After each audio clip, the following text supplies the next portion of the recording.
বিসমিল্লাহির রহমানির রহিম। আসসালামু আলাইকুম বন্ধুরা।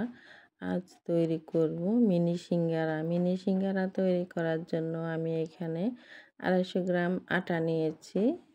সয়াবিন তেল দিয়ে শুকনো আটা আর একটু লবণ দিয়ে ভালো করে মাখিয়ে নর্মাল পানি দিয়ে মাখিয়ে রেস্টে রেখে দিয়েছি। এখন আমি সিঙ্গারার ভিতরে যে পুরটা তৈরি করব, প্রথমে দিয়ে দিয়েছি পেঁয়াজ আর রসুন বাটা। বাদামগুলো আপনারা আগে থেকে তেলের মধ্যে ভেজে নেবেন। আমি মনে ছিল না যে চীনাবাদাম, এখন আমি তেলের মধ্যে দিয়ে দিচ্ছি বাদামগুলো। পেঁয়াজগুলো এক পাশে সরিয়ে একটু ভালো করে নেড়ে যখন ফুটে উঠবে, বাদাম হয়ে যাবে, তখন একটু ফুটে উঠবে, তাহলে মনে করবেন বাদাম ভাজা হয়ে গিয়েছে। বাদামগুলো ফুটে উঠেছে, তাই আমি আর একটু নেড়ে পেঁয়াজের সাথে মিশিয়ে আলুগুলো দিয়ে দিচ্ছি। আলুগুলো সিদ্ধ করে আমি হাতে কষলিয়ে নিয়েছি। দিয়ে দিয়েছি রাঁধুনি মাংসের মশলা 1 টেবিল চামচ, একটা স্বাদের ম্যাজিক, কাঁচামরিচ, লবণ, এগুলা দিয়ে ভালো করে মিশিয়ে নিয়ে পুরগুলো রেডি করে নিয়েছি। এখন মাখিয়ে রাখা যে ডোগুলো আর একটু সামান্য আটা দিয়ে ভালো করে মেখে নেব।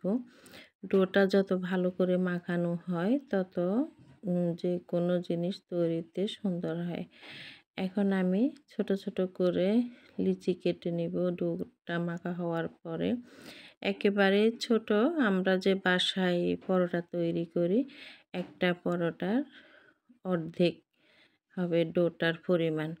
কারণ মোবাইলে হয়তো বোঝা যায় না, সেজন্য আমি বলে দিয়েছি। এই অর্ধেক থেকেও তো 2টা সিঙ্গারা হবে। আমি এখন রুটিগুলো তৈরি করে নেব। দেখেন আমার হাতটা একটু ছড়িয়ে রেখেছি, হাতের তালু যত বড়, এক একটা রুটি আমি এত বড় করেছি। এখন সবগুলো রুটি আমি তৈরি করে নিয়েছি। সবগুলো রুটি একসাথে করে ছুরি দিয়ে মাঝখান থেকে 2 ভাগ করে নিব। এক একটা রুটিতে 2টা করে সিঙ্গারা হবে। দেখেন এভাবে কেটে নিয়েছি। এখন আমি পুরগুলা দিয়ে সিঙ্গারা রেডি করে নেব।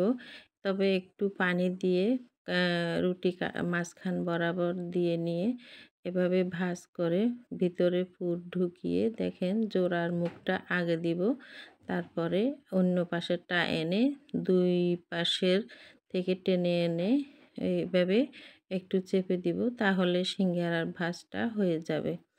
এভাবে ভাঁজ করলে সিঙ্গারাটা পরিপূর্ণ একটু গোল গোল হয়, দেখতে ভালো লাগে। দেখেন আমি আবারও আরেকটা ভাঁজ করে দেখাচ্ছি।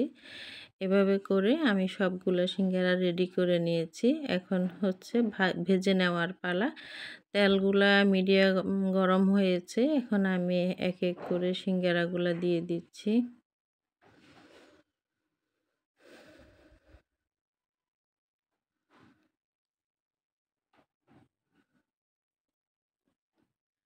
একটু সময় নিয়ে ভাজতে হবে, খুব বেশি হাই হিট করিনি, হয়তো কালার আসে যাবে তাড়াতাড়ি। এখনও আমি চুলা একেবারে মিডিয়াম করে রেখেছি।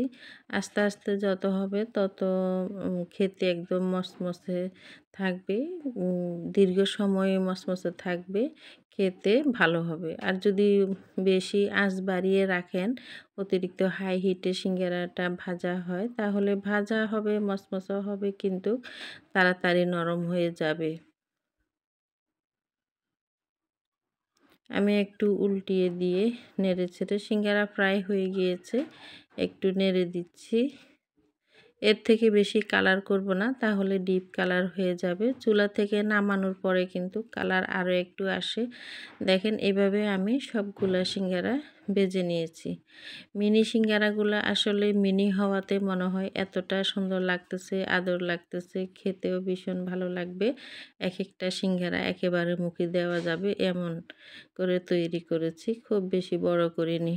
এখন আমি এই মিনি সিঙ্গারা খাওয়ার জন্য বোতলের সস দিয়ে খাবো না, বা রেডিমেড সস না, আমি নিজে একটা সস তৈরি করে নিব।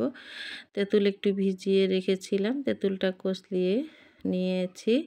এখন দিয়ে দিয়েছি একটু বিট লবণ, চটপটির মশলা আর সস, চিনি, সাধারণ লবণ, পরিমাণ মতো দিয়ে সবগুলা মিশিয়ে নেব। একটু খেয়ে দেখতে হবে, যার মুখের রুচি যেমন তেমন দিবেন। আর আমি একটু আলু কষলিয়ে দিচ্ছি, তাহলে যে পানিটা একটু ঘন হবে সেজন্য। একটু ভালো করে নেড়ে নিচ্ছি।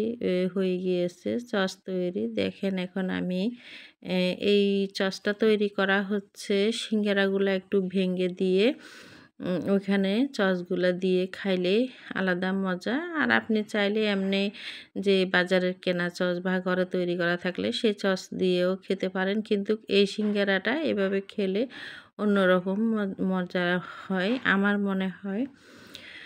ধন্যবাদ সবাইকে ভিডিওটি সম্পূর্ণ দেখার জন্য। ধন্যবাদ। ভিডিওটি ভালো লাগলে লাইক কমেন্ট শেয়ার করবেন, চ্যানেলটি সাবস্ক্রাইব করবেন, পাশে থাকা বেল আইকনটি প্রেস করলে ভিডিও ছাড়ার সাথে সাথে আপনার কাছে নোটিফিকেশন চলে যাবে।